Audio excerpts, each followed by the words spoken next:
In the vast, limitless expanse of the Marvel Universe, two colossal beings stand out, not just for their size, but for their unimaginable power and presence. On one side, we have Galactus, the Devourer of Worlds, a being so feared that even the mightiest civilizations tremble at the mention of his name. And on the other, Ego, the Living Planet, a conscious world with thoughts, emotions, and the will to dominate. This is not just a battle of raw strength, it's a clash of ideologies, of cosmic hunger versus cosmic ego. Many fans have debated, who would win in a fight between Ego and Galactus? Is Ego stronger than Galactus, or would the Devourer make short work of the Living Planet?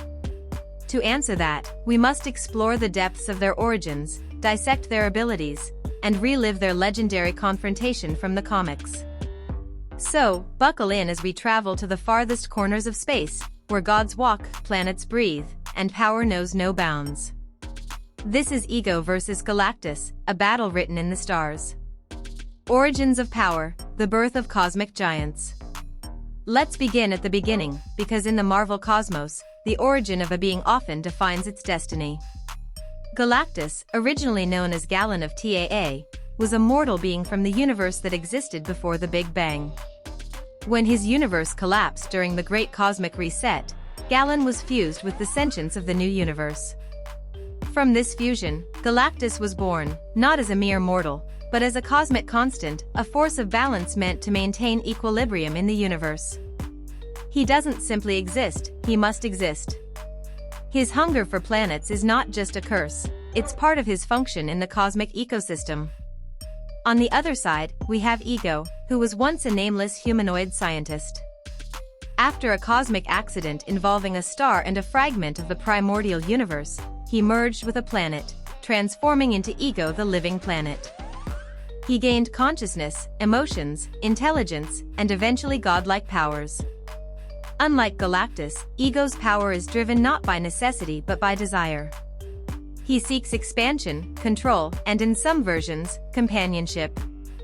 In the MCU, Ego claims to be a celestial, but in comics, he's more of an anomaly, a living, thinking world with an ever-expanding sense of self. So, while Galactus represents balance through destruction, Ego represents expansion through self-preservation. But origin alone doesn't determine who would win. Let's look at what they can actually do. Cosmic abilities. Who outclasses whom? Let's break it down. What can each of these beings actually do?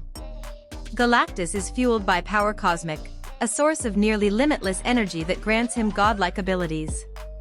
He can manipulate matter at a molecular level, teleport across galaxies, resurrect the dead, and destroy entire solar systems with ease. His intelligence is vast, operating on a multiversal scale. Galactus is also immune to most physical attacks and can adapt to nearly any form of energy. But here's the catch, his powers depend on his hunger. The longer he goes without consuming a planet, the weaker he becomes.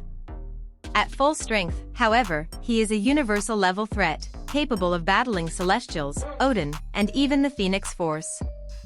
Ego, meanwhile, is not to be underestimated. As a living planet, he has complete control over his entire structure. He can grow tentacles, absorb energy, create humanoid avatars, and manipulate his ecosystem to defend himself. His brain is located at the planet's core, protected by layers of planetary crust and biomatter.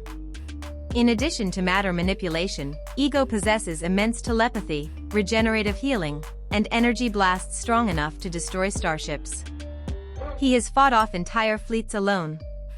In some comic versions, he's even outfitted himself with propulsion systems to move through space like a battleship. But despite all this, Ego lacks one thing: power cosmic. His strength, while immense, is bound to his physical form. Galactus, on the other hand, transcends physicality. He is a force of nature, and that gives him a crucial edge. When Titans clashed, the comic book battle. Yes, they've actually fought right in the pages of Thor number 228, 1974, and later stories. In this unforgettable storyline, Galactus arrives near Ego's orbit, seeking to consume him as a source of energy. Ego, obviously not willing to become lunch, retaliates with planetary scale force. Massive energy beams erupt from Ego's surface. Galactus counters with his own cosmic blasts. The two exchange destructive attacks that shake the very fabric of space around them. Ego uses his terrain, sending shockwaves and creating biological monstrosities to fight Galactus. But Galactus remains unfazed. His herald, Thor, eventually steps in, not to save Galactus, but to help defeat Ego, who had become too aggressive and dangerous. In the end, Galactus plants a device inside Ego that siphons his energy, effectively taming him. This was a clear victory.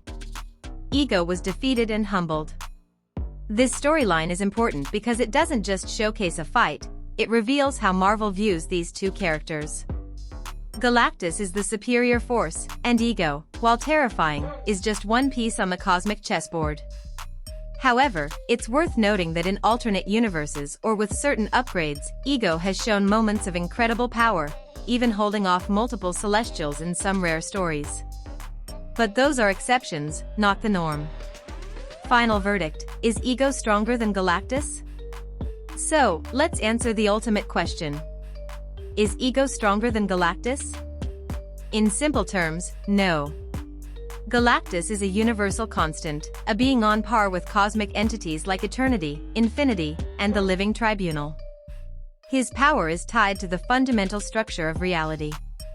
Ego, while incredibly powerful, is still a localized cosmic threat, bound by his physical planet-sized body and vulnerable at his core. Ego may have intelligence, energy control, and environmental manipulation, but Galactus possesses a level of power that goes beyond planetary or even stellar scale. He can destroy galaxies, rewrite matter, and bend energy to his will, and that's just on a bad day. So while Ego might be able to hold his ground for a short time, in the long run, Galactus would simply overwhelm him, break through his defenses, and consume him as he would any other life-rich world. In the comics, that's exactly what happened. And in the grand hierarchy of Marvel's cosmic entities, Galactus stands far above Ego, the living planet. Conclusion: the cosmic order restored. The Marvel Universe is filled with gods, monsters, and titans beyond imagination. But in this battle of cosmic behemoths, there's a clear winner. Galactus is not just a powerful being, he is a necessity of the universe, a balance to unchecked growth. Ego, driven by his own consciousness and pride, might stand tall as a living world, but even he must bow to the power of the Devourer. It's battles like these that remind us why Marvel's cosmic tales are so compelling. They aren't just about strength, but about purpose, function, and the eternal balance of the cosmos. So, the next time you look up at the stars, remember, one of them might be watching, and another might be hungry. This was Ego versus Galactus, and now you know, Galactus would win. Every single time. Check out my other videos for more epic character crossovers and battles. Thanks for watching, and stay happy and healthy.